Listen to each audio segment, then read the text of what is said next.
Now that the foundation is set, we're going to build the frame. We're going to put joist hangers on the frame to hold it together.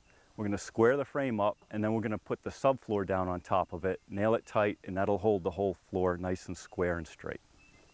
This is the underside of the subfloor, which is, it stays dry, but it's exposed to the ground. So while I have it, it only takes a couple of minutes just to throw some old stain on here. And if you don't have old stain, you can buy from the oops pile at the paint store. And it just helps preserve the bottom. It's just an extra little insurance policy. While we let the stain on the underside of the floor decking dry, we can assemble the floor framing. Just hold it up tight, Mac, all right? Okie doke. Even though we will use hangers on the floor joist to transfer the load to the rim, we through nail them first. While it may seem like overkill, it's actually the fastest and easiest way to position the joists while we install the hangers. To ensure that the load from the floor joist is properly transferred to the foundation blocks, we doubled up the front and back rim joists. This will prevent the floor joist from sagging over time. 2 nails at each joist location is sufficient. When securing the joist hangers, make sure to use galvanized nails. The copper and the pressure-treated lumber could corrode the fasteners.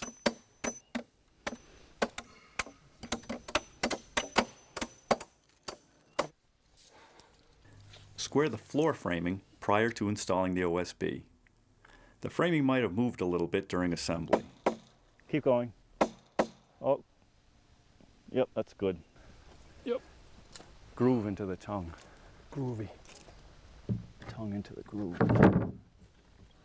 Apply a subfloor adhesive, which is rated for exterior use, to the top of the floor joists. Why glue? Why not?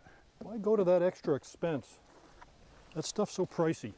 Makes the floor stiffer and stronger, right? Only when we are ready for the next sheet do we put glue on the outside edge.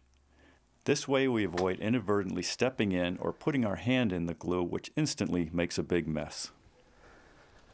Set it down gently. You don't want to slap it down on the glue. Just to show you the type of nail that we're using, or the differences in the nails, this is a smooth shank nail right here. This is a deformed nail. They're both the same length, but for subflooring I prefer to use a deformed nail.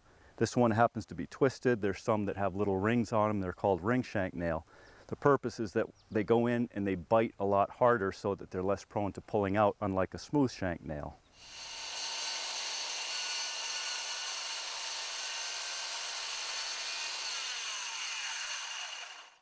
So on this joist, I kept the glue to the inside edge so that I could catch this sheet. When we're ready for the next sheet, I'll put the glue on the outside edge.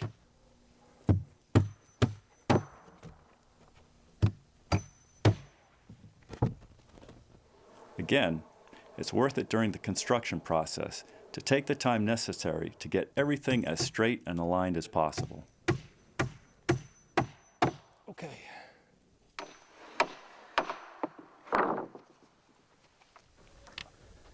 Out of the way, let's just put it up on the...